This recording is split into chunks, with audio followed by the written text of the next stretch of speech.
The world is full of mighty movers, from Africa's most famous drifters to turtles that make epic journeys to reproduce,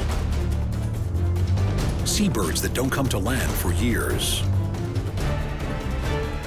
water birds that follow ephemeral rivers, and whales and whale sharks that roam the great oceans.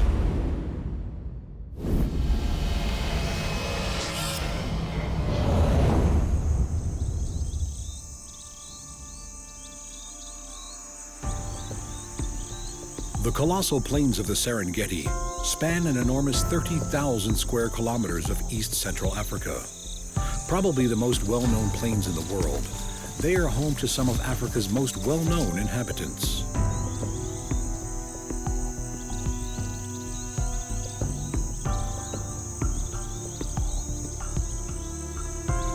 Hundreds of thousands of zebra live together in the Serengeti.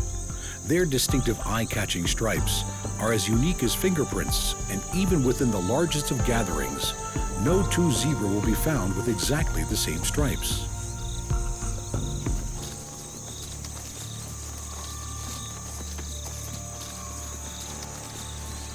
Almost 2 million shaggy-maned wildebeest share their home.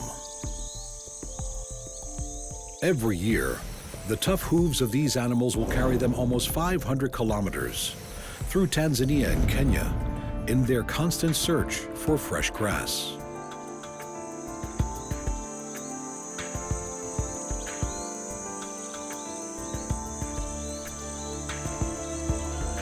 It is a journey that will cost many their lives.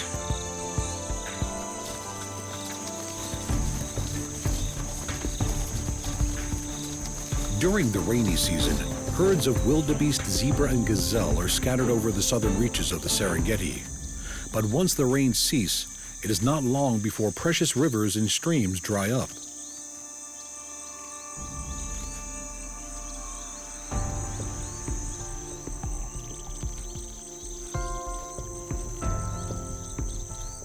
As the grazing animals focus on the remaining areas of greenery, ever bigger herds are formed as they move north and west, following the prized fresh grass.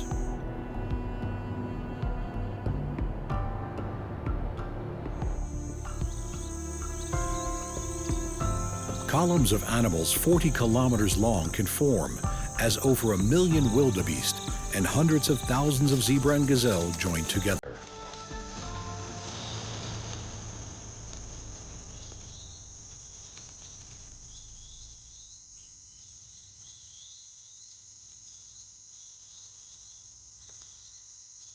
As some pause along the way, relationships are made and reinforced, and endurance is tested, but the crowd keeps moving.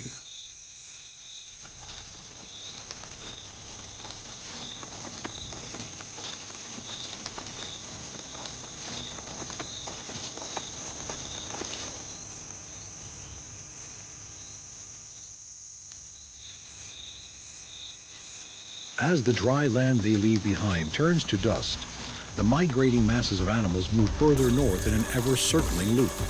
The rains ahead of them come later, and the herbivores of the plains follow the green grasses they will bring.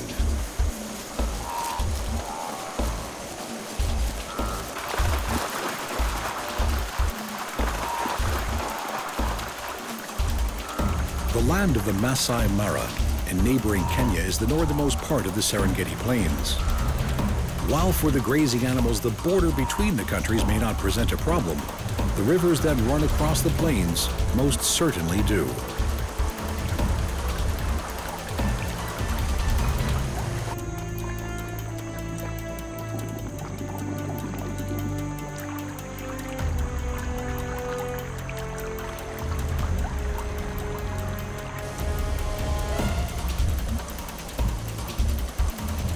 River crocodiles are attuned to this annual pilgrimage.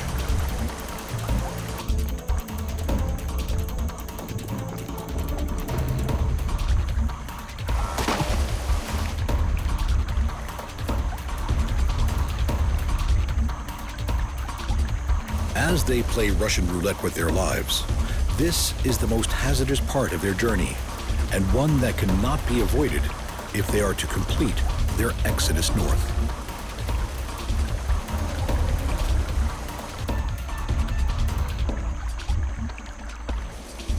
Never more alone, and with no option but to cross, thousands of animals plunge themselves into the perilous waters.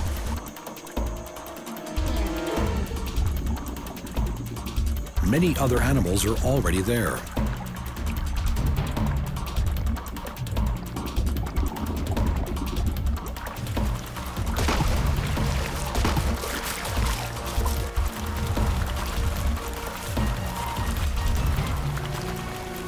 For those in the lethal embrace of the crocodile, it is the end of their journey.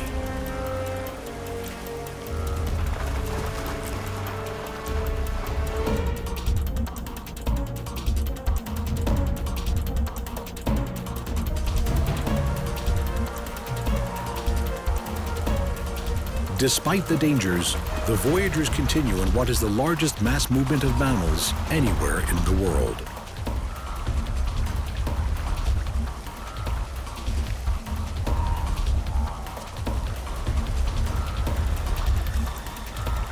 The need for fresh grass and water pulls the migrating vegetarians like a magnet.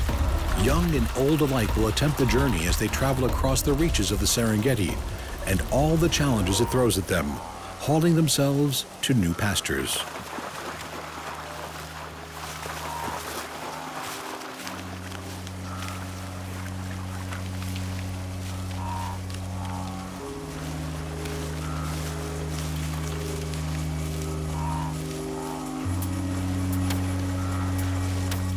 We do not fully understand how these hardy animals know which way to go, but it is likely that it is more than just following the rains and new growth, more than just following the lightning and thunderstorms that predict these.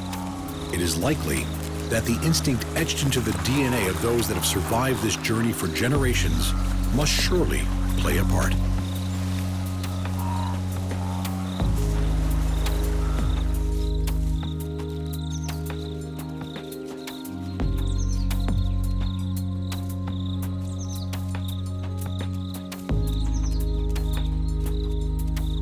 As they journey on, the wildebeest benefit from the superior vision and hearing of the zebra, young wildebeest often watching them for any signs of alarm.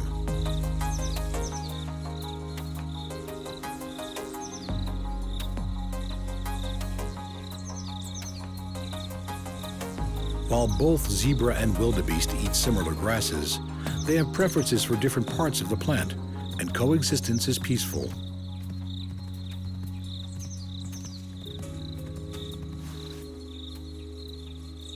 Having made it to the plains of southern Kenya, they can feast and enjoy the time of plenty. But they cannot stay. These grasses do not contain enough of the phosphorus they need, and when the southern rains begin again, they start to leave.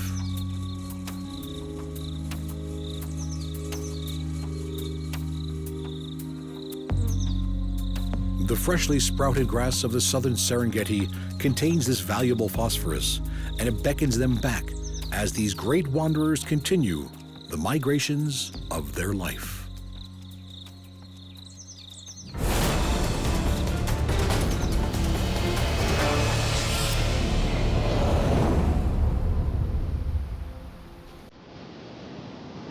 The most abundant sea turtle in the world, olive ridleys have extraordinary nesting habits.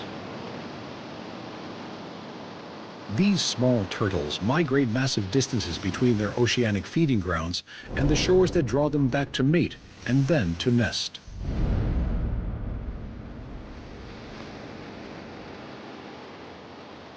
It's an effort that will have taken this female almost everything she has.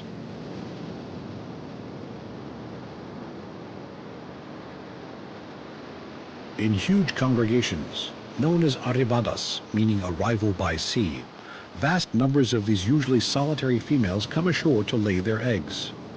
They will do this once or twice every season, and for a few days every year, their tropical nesting beaches will be crammed with thousands of turtles.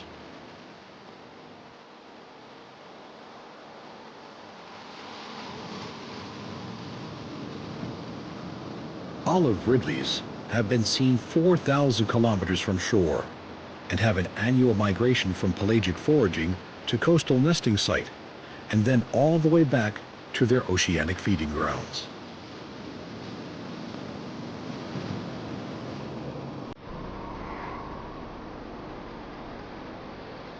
It is a massive effort for each of these small turtles, and for some, it will be their last.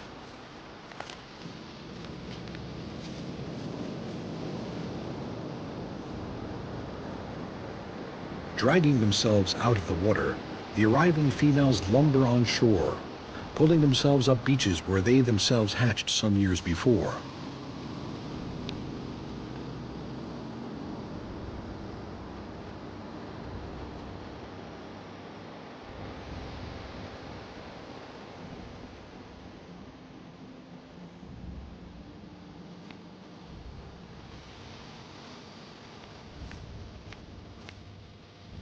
Clearing away sand with her front flippers and digging with her rear ones, she prepares her egg chamber.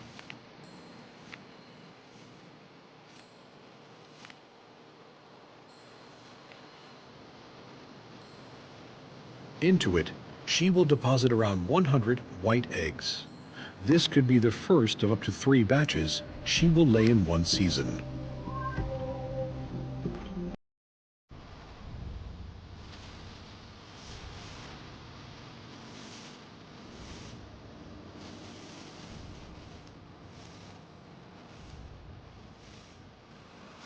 Once her eggs are covered, she will use her 45-kilogram body to help pack down the sand before she leaves the nest forever.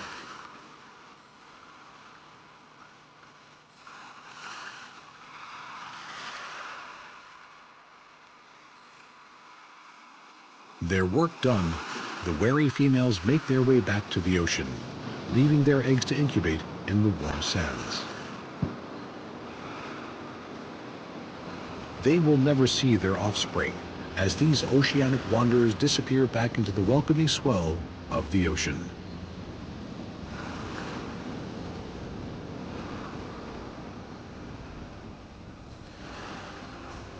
Back on shore, the residents know there is a feast coming.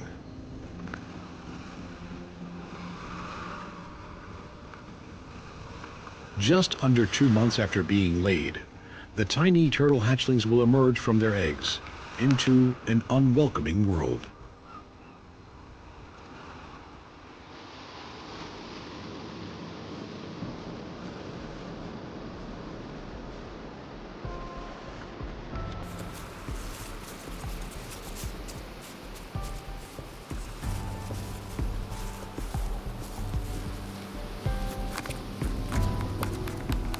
The beach that stretches like a marathon before them is daunting, and their chances of survival are not good. But these little hatchlings must make their first mini migration if they are to survive, and they run the gauntlet of the beach.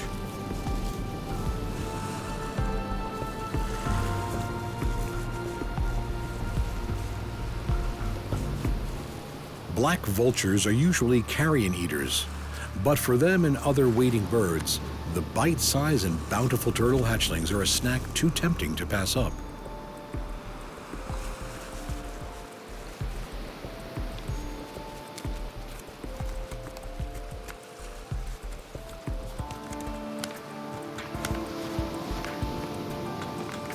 Crabs, too, yearn to join the feast.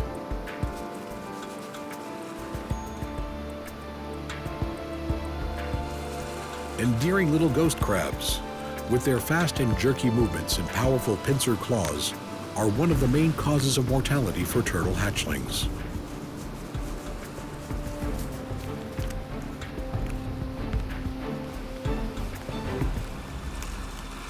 For this tiny fighter, it's a lucky day.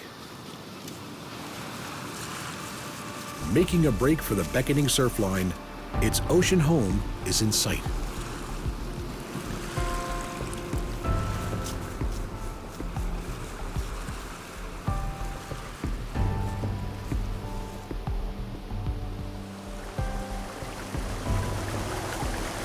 For the next few years, the hatchlings are lost to the ocean currents, until they too are old enough to journey all the way back to this very spot.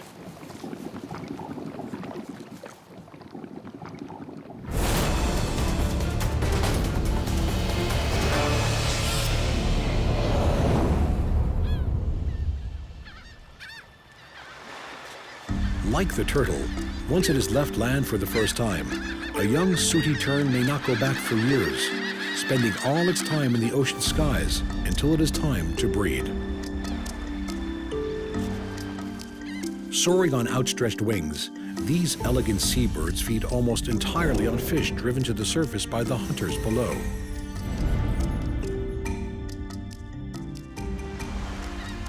Sooty terns themselves rarely rest on the ocean surface. Their feathers are not water repellent and would get waterlogged, hampering their graceful flight. For this bird, life is in the sky.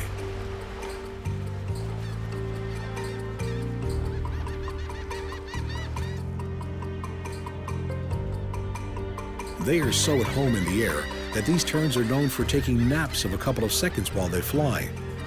This strange quirk of ability allows them to stay in the air for months.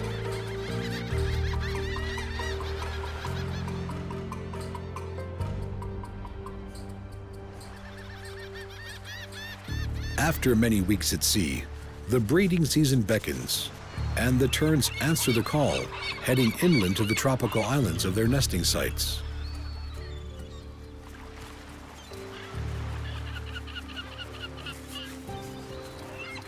Their massive colonies are home to thousands of nesting birds. In these dense, noisy grounds, courtship displays are performed as monogamous couples make their bonds.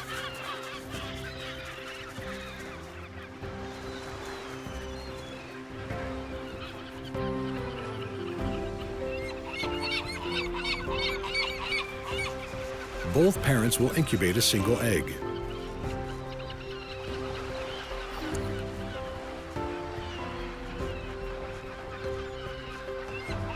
Finding food for their young is a daily migration in itself, as adults forage up to 500 kilometers around the colony, returning to feed the ever-growing chick.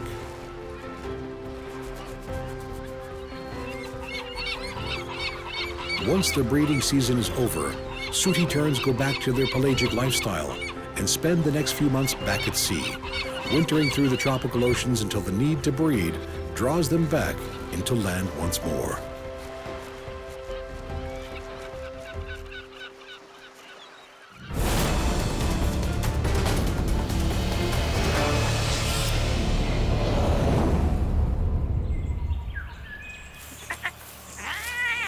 Pelicans. These quirky, comical, big-billed birds are usually thought of as spending all their time around coasts and harbors. They are widespread in Australia's lakes, rivers, billabongs, and estuaries, or other waterways with enough food for their fish-loving lifestyle.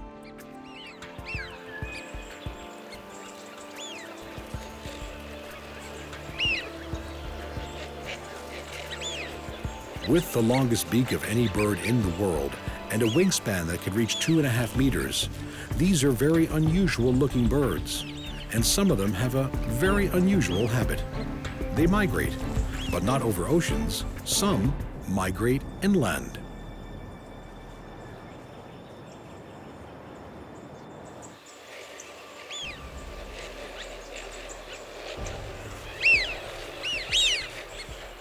In the arid center of Australia lies Lake Eyre, a dry salt pan that is the lowest point in the country's vast landmass.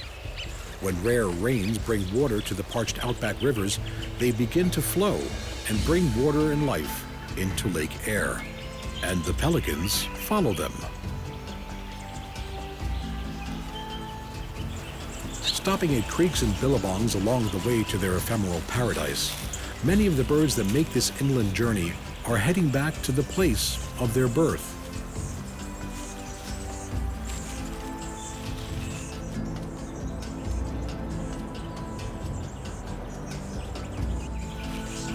Soaring on thermals, these ingenious animals make a route map from the temporary waterways, following them ever deeper into the outback.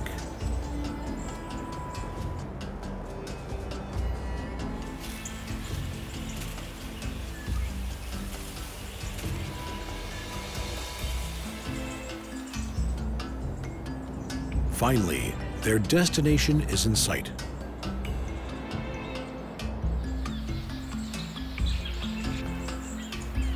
As each pelican comes into land on these magical waters, the population of the lake seems to grow by the minute.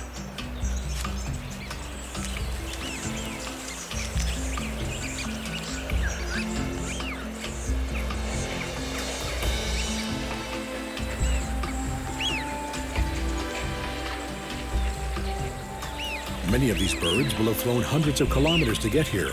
It is a journey worth making. The lake only has a covering of water once every 8 years, and it is filled only 3 times in the past 150. It is a place worthy of migration.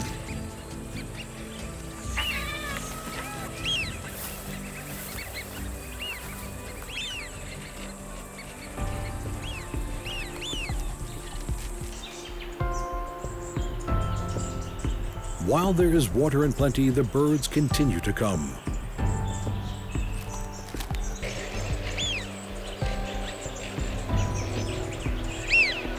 Soon, thoughts turn to breeding.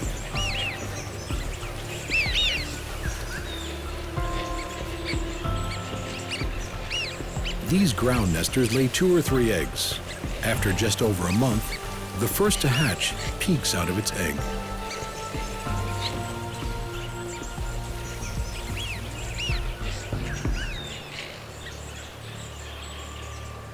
For the first few weeks of its life, the young chick will be reliant on the bounty its parents bring from the lake.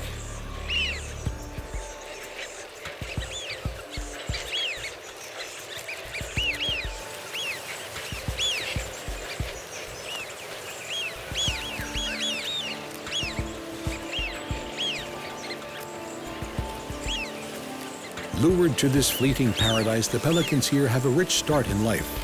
They will make the most of this time of plenty. No one knows how long the bounty-giving water will last. They will stay and breed while they can.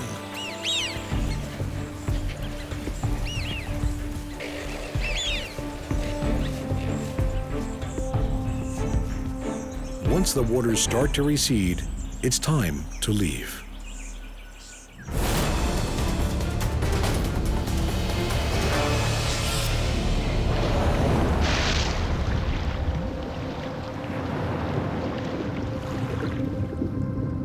Some of the greatest migratory animals on Earth are those that live in its waters and traverse its great oceans.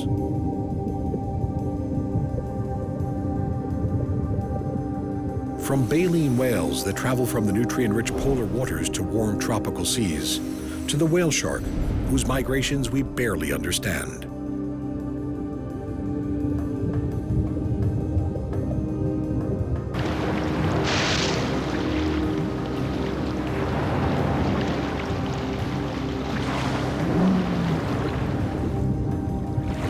The mysterious migrations of the whale shark are thought to be linked to the availability of food, as these huge fish eke out their existence on tiny planktonic animals.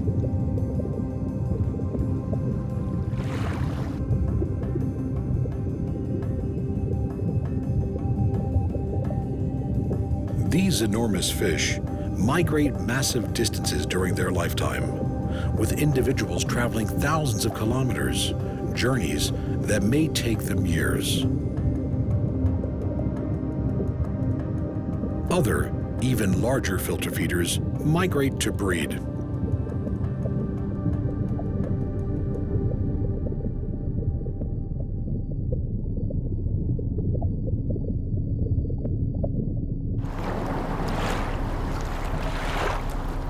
Journeying the length of the oceans to give birth in the warmer waters of the tropics can bring the phenomenal blue whale surprisingly close to its shores as it graces coastlines with its presence.